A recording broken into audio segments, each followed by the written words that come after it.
our next guest was inspired to launch her show for the culture by a combination of curiosity and a desire to dive deeper into the stories impacting Black people across the globe. For the show's second season, she traveled to 6 countries to tackle 6 new subjects.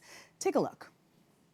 I'm traveling around the world to meet those the mainstream want to leave in the margins. There's some things that have gone wrong in how we support Black men and Black boys. I'll be damned if you're gonna tell me that my little boy is a criminal. Forget the online wars. I'm taking you to the basketball courts, barbershops, and bashments where real life happens. How would you describe the reality of dating in London? There is fecal matter upon the pavement. You have to watch your steps. We are thrilled.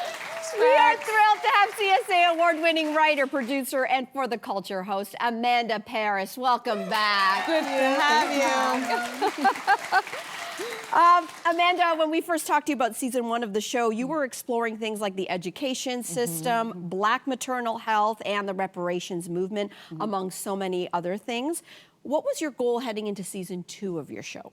Well, there are a few goals. I was so grateful that we got to do so much, but obviously you always want to do more. We wanted to keep the same structure of having a different episode tackle a different topic and then reach out to more geographic spaces. So Canada, the US, and the UK are the countries that we always go to, but this season we also added on Ghana, Jamaica, and Kenya. Here's some and we had episodes on tourism, episodes on Black food sovereignty. So like, why is food so expensive and why is healthy food so expensive in particular? We had an episode on Black men's mental health. So, you know, we've kind of gone all across the board, but in all instances, these are topics that I feel like the people around me are often talking about, whether I'm at the salon hearing about parents complaining about how expensive it is to put their kids into sports programs like basketball. I just learned that like these basketball prep schools in North America can range from $39,000 a year to up to $90K a year.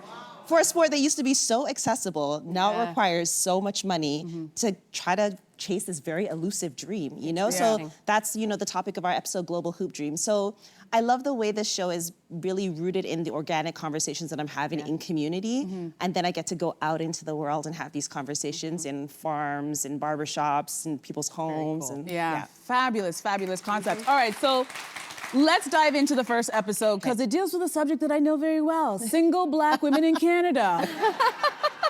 All right, but here's the deal. The research shows that Black women are less likely to get married and more likely to get divorced. So talk to us about that conversation. Yes, so I mean, at first I was hesitant to even touch this one because I feel like from Pop the Balloon to Steve Harvey, everyone's talking about Black single women. And I was like, what can I add to this and what can I do that's different from what's being discussed? And how can we do it in a way that's not denigrating, that doesn't feel depressing?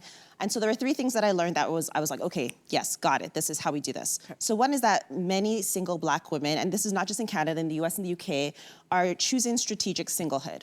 So what strategic singlehood means, it's not necessarily a choice, but it's this idea that if you don't want to lower your standards, then you have to realize that maybe there's a chance that your life is going to be one that is lived in a single way. And so what does that mean for, And so what does that mean for economic planning? What does that mean for family planning? What does that mean about the way that you build intimacy in your life? And so those are things that I was like, oh, this is fascinating to me. What does that mean? Especially when you live in a place like Canada where the cost of living as a single person is $7,000 more on average a year than it is for people who are partnered. So I was like, okay, I want to know more about the life choices that single Black women are making. The second thing that I learned that really fascinated me is that in aggregate, divorced women are the happiest demographic out of divorced women. And I was like, okay. And so I was like, I want to talk to some of these divorced women and find out the secret to happiness. And so we traveled to the UK and met a woman named Jax who's been married twice, happily divorced and living her life practicing ethical polyamory and being part of the kink community in her later years. We meet another woman in Accra, Ghana named Nana Darkoa, who is happily divorced, also living a great single life, gets massages every week and has been traveling around the continent capturing the sex lives of African women in countries all across the continent. Can I interrupt you there? Yes, I'm gonna leave the third as a tease for people to watch that episode because another topic that you get into in season 2 is Black tourism. And it's the Black travel movement, and you say that Black travelers are a massive demographic in the tourism industry. And as these continue to rise, these numbers continue to rise, how are we seeing those numbers impact the industry now as a whole? Yeah. What's really fascinating is that Black millennials, the generation that I'm also a part of, have really reshaped what tourism looks like for Black folks, because they are the first generation in a very long time in terms of Black folks who are traveling not just for opportunities, not for survival, not just to visit family, but for curiosity, for experiences. And the way they're spending their money is different. They're not necessarily interested in resorts and cruises. They want to get like authentic experiences. And so we specifically went to Ghana and Jamaica for this particular episode to explore what how these countries have shaped their tourism strategies. And so in Ghana, with their campaign of the Year of Return, they really responded to this like Black travel movement and said, okay, you want to have this authentic experience, let's shape that for you.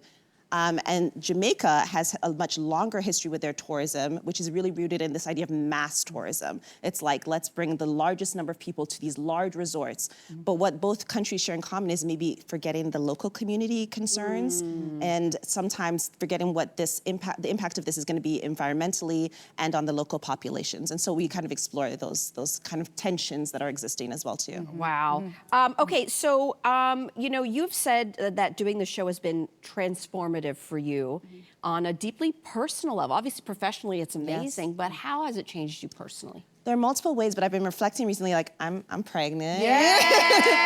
And actually, the last time I was on the show, I shared with you all that I had a miscarriage while we were shooting the last season. And we did an episode on Black maternal health that was hugely transformative and informative for me in lots of important ways, so that when I got pregnant this time around, I contacted the midwife that was in that episode, who was in the process at the time that we were shooting of creating the first Black midwifery clinic in Canada, and now I am one of their clients. Oh, you know, that's lovely. Yeah. Dr. Madupe Tunde Bias, sorry, their name is Ancestral Hands Midwives, they're incredible.